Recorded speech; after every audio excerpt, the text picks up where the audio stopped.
সঞ্জুর বিধ্বংসী ব্যাটিংয়ে বেকাল দেয় বিরাট। তবে কি বিশ্বকাপ থেকে বাদ বিরাট কোহলি?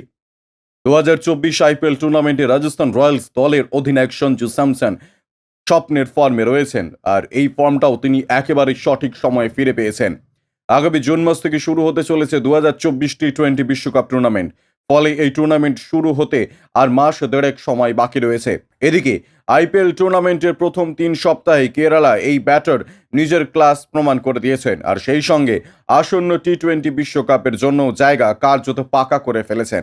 অন্তত তার পারফরমেন্স সেই কথাই বলে। অন্যদিকে 2016 সালের পর থেকে নিজের ফর্ম হারানো খুঁজে পাওয়ার চেষ্টা করছেন বিরাট কোহলি। বর্তমানে আইপিএল টুর্নামেন্টে কমলা ক্যাপ অর্জনকারী বিরাট মনে করেন যে ক্রিকেট এখনও তার কাছ থেকে অনেক কিছু অর্জন করা বাকি রয়েছে।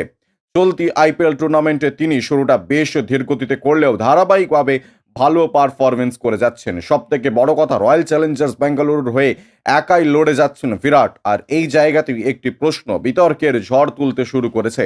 আসন্ন টি-20 বিশ্বকাপের জন্য কাকে দলে রাখা উচিত? আগুন ফর্মে থাকা সঞ্জু স্যামসনকে না টিম ইন্ডিয়ার তারকা ব্যাটার বিরাট কোহলিকে? আসুন চলতি আইপিএল টুর্নামেন্টে এই দুই ক্রিকেটারের পরিসংখ্যান নিয়ে আলোচনা করা যাক।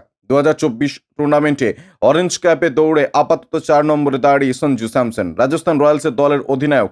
এবার টুর্নামেন্টে যেন এক নয়া অবতারে দেখা দিয়েছেন। ইতিমধ্যে তিনি 157.69 স্ট্রাইক রেটে মোট 246 রান করেছেন।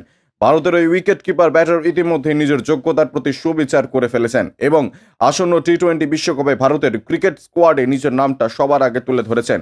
এবার আইপিএল টুর্নামেন্টে স্যামসন ইতিমধ্যেই 3টে হাফ সেঞ্চুরি করেছেন এবং তার ব্যাটিং গড় 82.00। Bureau report, UJ news.